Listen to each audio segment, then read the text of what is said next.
اب خود کھڑے ہوئیے اور باپو کے ذریعے وہ باقاعدہ صلح کی کمیٹی سے ایک میٹنگ کرائیے اور باقاعدہ یہاں کی ایک کمیٹی تیار کیجئے.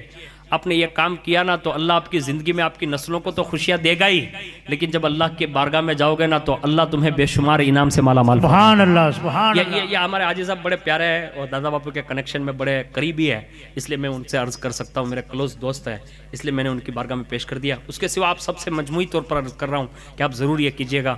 مولا کائنات کی سیرت کا مطلب یہی ہے کہ ہمیں اور آپ کو اپنے گھریلو معاملات میں اس میں بھی ہمیں سہن سختی کرنا ہوگی. یہ کوئی ضروری نہیں ہے کہ آستین بیوی کے سامنے ہی چڑھائی جائے تو ہی مرد ہوتے ہیں، نہیں، بلکہ اس کے سامنے فاروق اعظم کی سنت بھی چل سکتی ہے.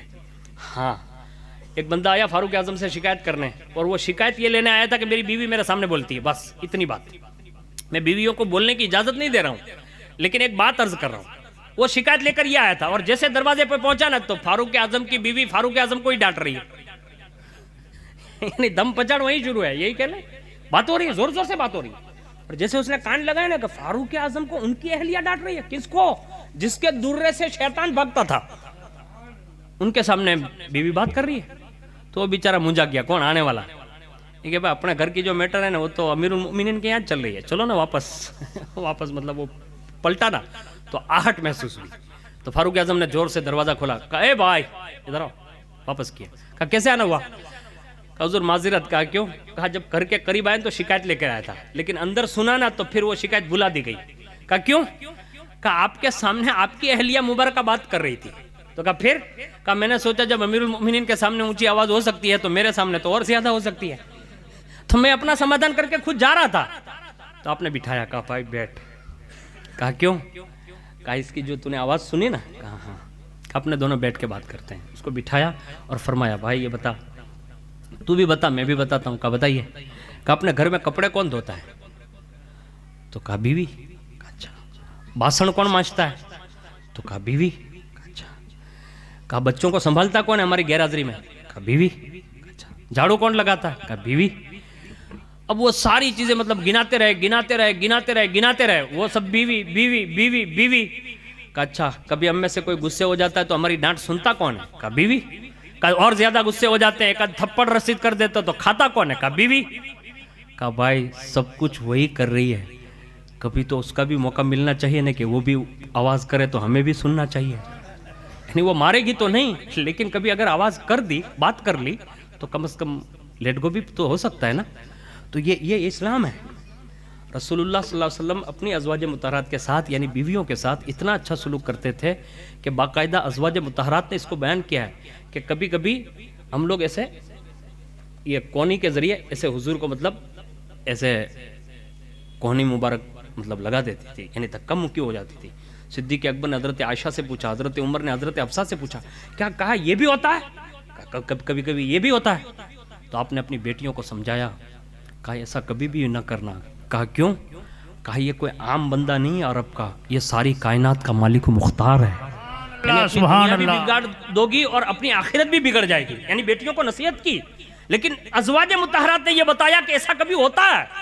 یعنی حضور صلی اللہ علیہ وسلم کے ساتھ بھی، لیکن حضور نے کبھی بھی اس پر ناراضگی کا اظہار نہ فرماتے ہوئے کبھی حضرت عائشہ سے ایک جملہ یہ کہتے تھے، کہا حمیرہ جب تم مجھ سے ناراض ہو جاتے ہیں تو مجھے پتا چل جاتا ہے. کہا حضور وہ کیسے پتا چلتا ہے؟ کہا جب راضی ہوتی ہے نا تو رب محمد کہتی ہے، یعنی بات کرتے ہوئے کبھی رب محمد کہتی ہے. کہا ہاں. کہا جب ناراض ہوتے ہیں تو رب ابراہیم کہتی ہے. تو کہا یا رسول اللہ صرف نام تبدیل کرتی ہوں، محبت تو وہی ہے.